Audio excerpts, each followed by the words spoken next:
quotidien. Mais diriez-vous que toutes les oppositions sont légitimes aujourd'hui? Et toutes les oppositions... Parce que souvent, je résume la question, on entend d'un côté le gouvernement qui dit il y a les extrêmes, de l'autre côté, il y a les oppositions qui disent le gouvernement est coupé de la population. Diriez-vous que, est-ce que vous utiliseriez, dis-je, le terme les extrêmes pour parler de la France insoumise ou du RN, par exemple? Il y a deux choses différentes dans votre question. Que les oppositions soient légitimes, me paraît, est une évidence. Chaque député qui siège à l'Assemblée nationale a été élu. Tous sont républicains? A été élu par les Français. Donc, ils sont légitimes à siéger à l'Assemblée nationale et je ne fais pas partie de ceux qui considèrent qu'il faut faire le tri entre les députés. Et je l'ai dit dès mon accession au perchoir. Cela étant, cela n'empêche pas de qualifier après politiquement ce qui est porté par tel ou tel parti politique et donc considérer que les positions des uns et des autres puissent être des positions extrême, incarnant soit l'extrême droite, soit l'extrême gauche, c'est autre chose, et c'est quelque chose que j'assume parfaitement.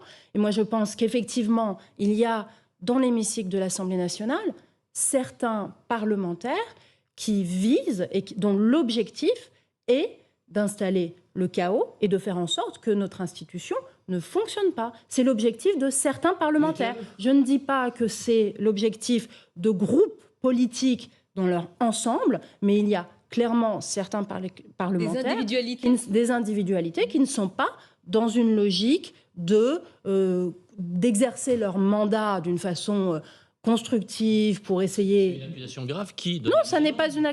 Si, c'est grave de ce que vous dites. Donnez-nous des noms. Mais je n'ai pas à citer un tel ou un tel. Nous avons parlé en début d'émission de ceux qui ne respectaient pas l'institution, de ceux qui y faisaient régner le désordre. Donc c'est ceux-là dont je parle qui, effectivement, ne sont pas dans une logique institutionnelle. Mais ceux-là, ils le font pourquoi, à votre avis ?